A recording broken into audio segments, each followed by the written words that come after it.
एक नोटिस काफ़ी तेज़ी से वायरल हो रहा है सोशल मीडिया पे, चाहे वो यूट्यूब हो, इंस्टा हो, फेसबुक हो, हर जगह ये नोटिस जो है वो वायरल हो रहा है। अब ये रियल है या फिर फेक, ये तो हमें नहीं पता। बट अगर रियल है तो आज के इस वीडियो में हम इस नोटिस के बारे में डिस्कस करने वाले हैं कि कैसा नोटिस है, क्यों भेजा गया है, और अगर ये फेक है तब भी हमें इससे कुछ सीखने को मिलेगा कि इन फ्यूचर में हमें किस तरीके से जो है अपनी प्लानिंग करनी है सारे एक्सपेंसेस की।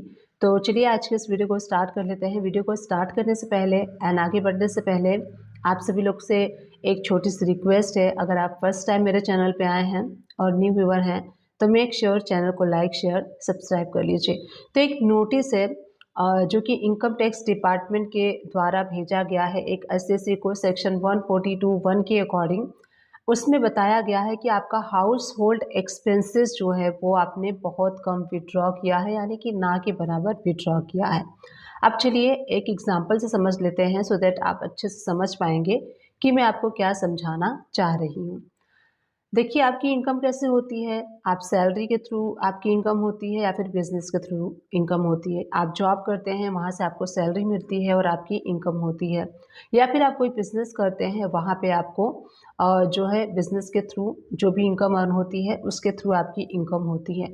सैलरी जो होती है वो आपके अकाउंट में आता है, और अगर आप बिजनेस करते हैं तो बिज़नेस में भी जो पेमेंट होती है आपकी वो आपके अकाउंट में आती है, या फिर कुछ जो पेमेंट है वो कैश के थ्रू आती है। तो क्या होता है कि जो कैश के थ्रू पेमेंट आती है उसी से काफ़ी सारे जो बिज़नेसमैन हैं वो क्या करते हैं कि जो उनके एक्सपेंसेस होते हैं वो एक्सपेंसेस को उन्हीं कैश के थ्रू कर लेते हैं और अपने अकाउंट से वो कैश विड्रॉ नहीं करते हैं, क्योंकि उन्हें ज़रूरत नहीं पड़ती है। काफ़ी ट्रांजैक्शन उनके कैश में होते हैं, तो उन कैश से ही वो अपना काम चला लेते हैं और कैश विड्रॉ नहीं करते हैं। अब इसी में देखिए जो भी एसएससी है जिसको ये नोटिस दिया गया है उसने कैश विड्रॉ किया ही नहीं है। मोरल ऑफ द नोटिस मैं आपको बताती हूँ कि हाउस होल्ड का जो होता है एक्सपेंसेस वो भी खर्च करने के लिए उसने अपने अकाउंट से कैश विड्रॉल किया ही नहीं है। ऐसा तो पॉसिबल नहीं है। हर किसी को कैश की ज़रूरत पड़ती है, कभी ना कभी आप कैश विड्रॉ करते हैं अपने अकाउंट से। चाहे अगर आप बिज़नेस करते हैं तो आप अपने ऑफ़िस में छोटे-मोटे एक्सपेंसेस होते हैं, उसको चलाने के लिए, एक्सपेंसेस को मेंटेन करने के लिए आप कैश विड्रॉ करते हैं। अगर आप सैलरीड पर्सन हैं तो आप अपने अकाउंट से कैश विड्रॉ करते हैं आपके हाउस होल्ड खर्चों को मेंटेन करने के लिए। बच्चों की फ़ीस है, आपकी घर के हाउस होल्ड काफ़ी एक्सपेंसेस होते हैं, उन सारे एक्सपेंसेस को मेंटेन करने के लिए हमें कभी ना कभी कैश विड्रॉ करना ही पड़ता है। बट जो ये एसएससी है इसने कैश विड्रॉ किया ही नहीं। अब यहाँ पे देखिए, अगर आप कैश विड्रॉ मान लीजिए कि आप सैलरीड पर्सन है तो आपके अकाउंट में जो सैलरी आती है उसके बेसिस पे आप अपनी आईटीआर रिटर्न को फाइल करते हैं। बिजनेसमैन है उसके अकाउंट में जो पैसे आते हैं उसके बेसिस पे वो अपने रिटर्न को फाइल करते हैं। अब यहाँ पे जो कैश है, अगर आप कैश निकालेंगे नहीं, और जो मान लीजिए कि कोई बिज़नेस कर रहा है उसको कैश वैसे ही काफ़ी सारा कैश आ जाता है, उससे मेंटेन कर ले रहा है, तो वो कैश की जो इनकम है वो तो अपनी आईटीआर में शो नहीं करेगा। और जब आप कैश की इनकम जो है वो अपने आईटीआर में नहीं शो करेंगे तो आपकी जो टैक्सेबल अमाउंट है वो कम होगी अल्टीमेटली।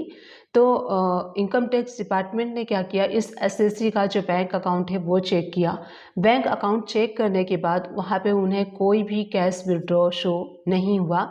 तो अब ये तो नहीं पता उसने बिज़नेस किया है फिर वो सैलरीड पर्सन है। तो हम एग्जांपल ले लेते हैं, मान लीजिए वो जो एसएससी है उसने बिज़नेस किया, पूरे साल में 12 लाख का बिज़नेस किया और 12 लाख का ही उसने आईटीआर शो कर दिया, और वहाँ पे कहीं भी उसके बैंक में शो नहीं है कैश विड्रॉ का। तो ऐसे तो पॉसिबल है ही नहीं कि कोई भी पर्सन बिज़नेस कर रहा है और उसको कैश विड्रॉल किए बिना ही वो बिज़नेस को अपने मेंटेन करेगा।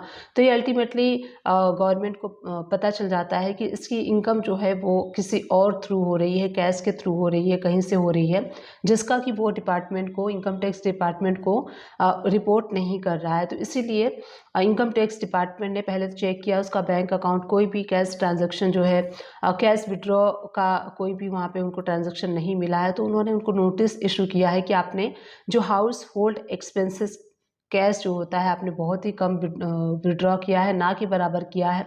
इसीलिए आप अपनी डिटेल दीजिए। इवन उस नोटिस में अगर आप रीड करेंगे तो इनकम टैक्स डिपार्टमेंट ने पूरे डिटेल में जो है उनसे मांगा है कि आप पहले तो उन्होंने मांगा है कि पूरे फैमिली का आप डिटेल दीजिए कि आपकी फैमिली क्या क्या करती है, कैसे इनकम सोर्स है आपकी फैमिली का। क्योंकि आगे क्या होगा कि अगर नोटिस दिया जाता है तो वो पर्सन कह सकता है कि जो हाउस होल्ड एक्सपेंसेस है वो हमारे फैमिली के अदर मेंबर जो हैं वो उसका जो बर्डन है उनके ऊपर है, फैमिली के जो अदर मेंबर हैं। तो ऑलरेडी जो इनकम टैक्स डिपार्टमेंट ने पहले ही उनके फैमिली से जो है वो सारी डिटेल मांग रहे हैं कि आपके फैमिली मेम्बर क्या करते हैं, आप हमें बता दीजिए।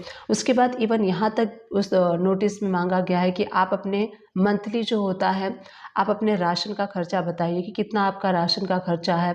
इवन उसमें ग्रोसरी आइटम जो है व्हीट आप कितने मंथ में कितना आप कंज्यूम करते हैं, फ्लावर कितना कंज्यूम करते हैं, कितने आपकी ग्रोसरी आइटम है, कितने की आप शॉपिंग करते हैं मंथली, आपके बच्चे का फीस क्या है, अगर आप कहीं घूमने जाते हैं तो उसमें कितने एक्सपेंसेस करते हैं, तो पूरा डिटेल मांगा है। इससे क्या होगा कि मंथली बेसिस पे एक उनका हाउस होल्ड एक्सपेंसेस निकल के आएगा।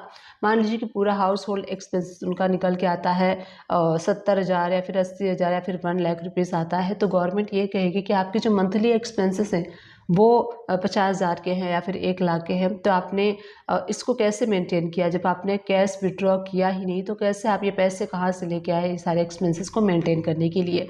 अगर एसएससी कहता है कि हमारे फैमिली के अदर मेंबर इस खर्चे को मेंटेन करते हैं, इस खर्चे का बर्डन जो है वो फैमिली के अदर मेंबर जो हैं उनकी इनकम होती है वो देखते हैं, तो उन्होंने उनके भी इनकम सोर्स को मंगवाया है कि आपकी फैमिली में अगर करता है कोई तो आपकी फैमिली का उस पर्सन का डिटेल हमें चाहिए इनकम का। तो ये नोटिस था कि अगर आपकी जो भी इनकम होती है वो प्रॉपर अगर आप मेंशन नहीं करते हैं तो इस तरीके का नोटिस आपके भी पास आ सकता है। तो अगर आप कैश में आप अगर आपके जो पेमेंट है वो कैश में आते हैं तो वो भी आपको शो करना चाहिए। मान लीजिए कैश में कुछ बिजनेसेस में क्या होता है कि जो सेल करते हैं उसके अगेंस्ट कैश में वो सेल करते हैं, तो कैश में जब आप सेल करते हैं तो कैश को आप डिपॉजिट कीजिए बैंक में।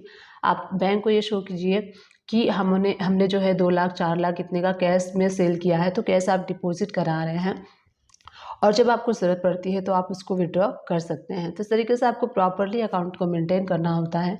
ये नहीं कि आपने बिज़नेस किया ऑनलाइन, आपने पेमेंट रिसीव किया और जो कैश में आप रिसीव कर रहे हैं उसका कोई डिटेल ही आप मेंटेन नहीं कर रहे हैं और उसी कैश के सारे कैश से आप सारे खर्चों को अपने मेंटेन कर रहे हैं, सारे एक्सपेंसेस को मेंटेन कर रहे हैं। सारी डिटेल आपको गवर्नमेंट को बतानी होती है। तो उम्मीद करती हूँ ये वीडियो आप सभी लोग के लिए हेल्पफुल रही होगी। अगर हेल्पफुल रही है तो प्लीज़ चैनल को लाइक शेयर सब्सक्राइब कर दीजिएगा। Thank you for watching, keep watching.